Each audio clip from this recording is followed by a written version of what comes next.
आरव 24 साल का एक ग्राफिक डिजाइनर शहर की हलचल से दूर एक पुराने वीरान बंगले में शिफ्ट हुआ था। घर सस्ता था, लेकिन उसकी दीवारों पर छाई खामोशी किसी रहस्य की ओर इशारा कर रही थी। सुकून चाहिए था, शायद ये घर ठीक रहेगा, आरव ने खुद से कहा। शिफ्टिंग के दूसरे दिन जब वह स्टोर रूम की सफाई कर रहा था, उसे एक पुरानी अलमारी मिली। जैसे ही उसने उसे खोला, अंदर एक कांच की गुड़िया रखी थी, नीली ड्रेस में, हल्की मुस्कान के साथ, लेकिन उसकी आंखें कुछ ज्यादा ही असली लग रही थी। एंटीक लग रही है, अच्छा शो पीस होगा, कहते हुए आरव ने उसे टेबल पर रख दिया। लेकिन तभी थम, पीछे टंगी पुरानी दीवार पर का आईना अचानक गिरकर चकनाचूर हो गया।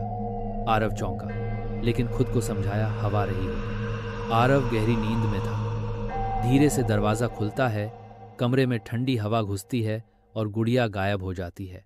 आरव उठता है, कमरे में देखता है टेबल खाली है। वो नीचे झांकता है, गुड़िया उसके बेड के नीचे पड़ी है। उसकी आंखें अब लाल चमक रही हैं। अगली सुबह आरव पड़ोस में रहने वाले बुजुर्ग शर्मा जी के पास जाता है। शर्मा जी जैसे ही गुड़िया देखते हैं, कांप उठते हैं।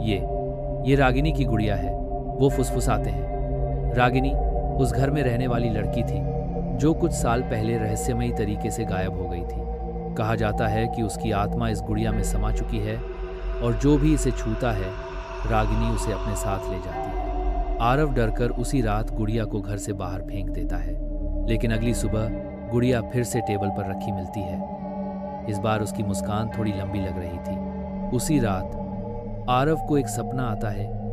एक लड़की लंबे बालों में, सफेद कपड़े पहने हुए और हाथ में वही गुड़िया।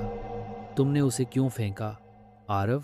धीमी ठंडी आवाज में वो पूछती है। आरव घर छोड़ने का फैसला करता है। जैसे ही वो बाहर जाने के लिए बैग उठाता है, पूरे घर की लाइट चली जाती है। अंधेरे में एक परछाई सीधी उसके सामने आ खड़ी होती है। रागिनी। उसके चेहरे पर दर्द और गुस्सा दोनों थे।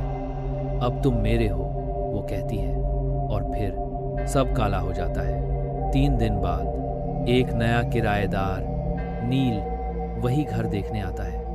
सस्ता है, शांति है। चलो ठीक है, उसने एजेंट से कहा। घर में कदम रखते ही उसकी नज़र टेबल पर जाती है।